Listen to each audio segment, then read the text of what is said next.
Our next speaker, fifth speaker, is coming from Almaty. Yeah.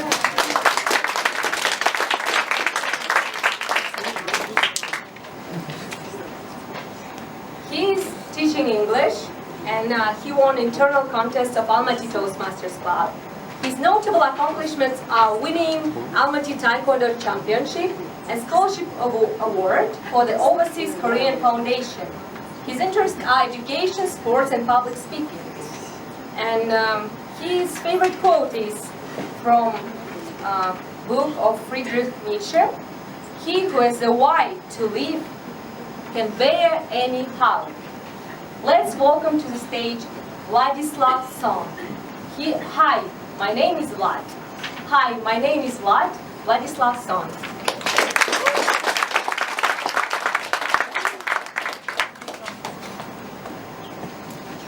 Hi, my name is Vlad. Are you Korean? Fellow Toastmasters and friends, that is the first reaction when I introduce myself here in Kazakhstan. For some people, especially for Kazakhs, it is so hard to believe that my name is Vlad that they just choose to ignore my name and call me Bulat, Kuat, or Dulat. And it is because I have a very deceptive look that gets people into an awkward guessing. Is this guy Kazakh? No, he must be mixed. His mother must be Kazakh or maybe father. They want to be convinced that I am at least a little bit Kazakh. But all I have to do is to disappoint them by saying that I am actually a pure Korean.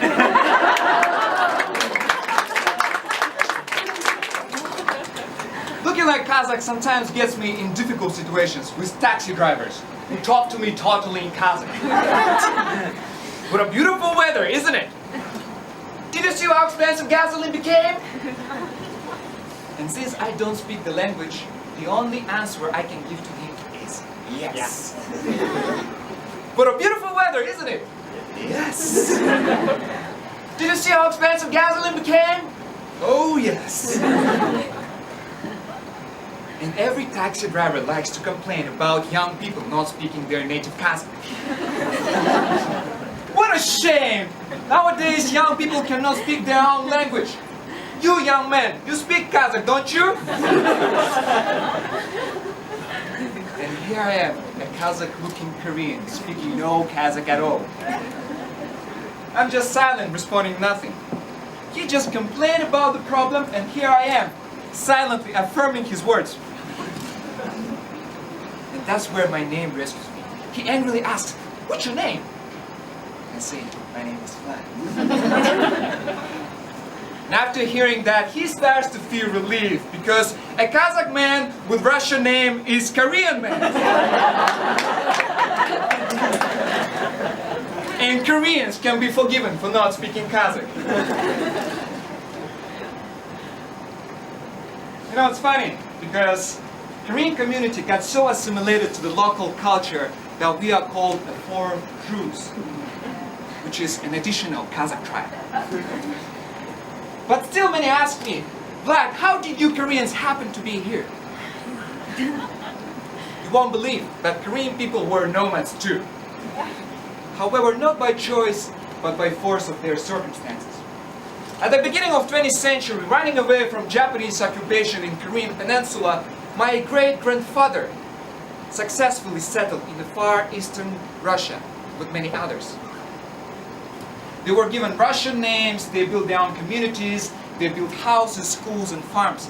And my great-grandfather, he was a rice farmer with 8 kids in his family. And he had a quite good life till 1937. 1937 is the year of Stalin's political repressions. It was reported to him that Koreans living in the Far East are Japanese spies. Isn't it an irony? My great-grandfather just ran away from Japanese and now he is marked as their spy. Eventually, Stalin ordered to organize a massive deportation of the community. One day, Soviet guards suddenly intruded to every Korean village and under the convoy put people to the cargo trains without telling them where they would go. For about 40 days and 40 nights, people were being transported across the huge territory of the country, like livestock, with little food, little clothing, and no sanitation. The elderly and children were dying of hunger and diseases, and out of hopelessness, people were throwing bodies of those who passed away from the train, feeling completely degraded. When they finally reached the destination, the guards dropped thousands of people off like baggage and went away. All Korean people could see was an endless steppe, no houses, no trees, no anyone on the horizon. It was a snowy onset of winter. Icy wind was blowing to the bones, and the climate was too harsh to survive. And women were crying bitterly over the hopeless situation. My ancestor, together with other men, made blankets out of their closets, and they covered with it families, having everyone sitting next to each other tightly so that they could feel warm. It looked like small hills on the land, and there was no chance to stay alive this way. Fortunately, in several days, some people riding their donkeys approached those hills. They lifted up the blankets and found frozen families with elderly people. They asked them, "Who are you?" They said, "We are Koreans." And my great-grandfather, he got so inspired, he stepped out of the crowd and said, "Hi, my name is Vlad." Seeing such a predicament of Korean people, those men called other men from different locations to help. "Azike! Nurike! Tara! Come here, there's some people in need." And they brought their bread and hot tea for them to feel alive then. A man named Kara brought Vlad's family to his house, and his wife took care of kids, gave them warm clothes and food. They say hope dies last. Koreans were given a new life, a new lease on life. When I heard this story, I was impressed. Because at that time, Kazakh people just suffered from genocide in which millions of people died of hunger. They had very little to survive themselves, and yet they were willing to share the last thing they had with those they didn't even know. We believe that Kazakhstan is a very hospitable country, but at that time it was not hospitality, because hospitality is when you receive guests, you serve them, you treat them, and then you let them go.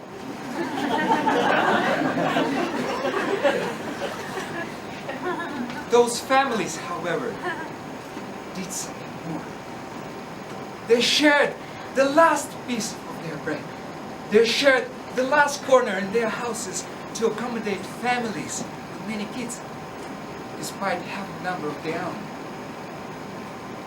They didn't say, "Now it's time for you to go." Instead, they made their own land home for the aliens. It was not just a hospitality. It was a manifestation of true humanity. It was compassion. It was empathy. It was sharing the same trouble, the same sorrow, the same tragedy. I believe that not only Korean, but communities like Chechen, Turkish, German, Kurdish, and many others can relate to the story, because they were deported here by the same Stalinist policy. They experienced the same devaluation of human life and dignity. As a result, today we live in an ethnically diverse country. About 130 ethnicities live in peace and harmony. But to understand the value of the present generation, we have to know that our ancestors paid the ultimate price for us to be alive today. And we have to pay tribute to them. Fellow Toastmasters and friends, my name is Vlad, and I'm a thankful human being who stands before you today because my great-grandfather was held by a Kazakh family many years ago. back to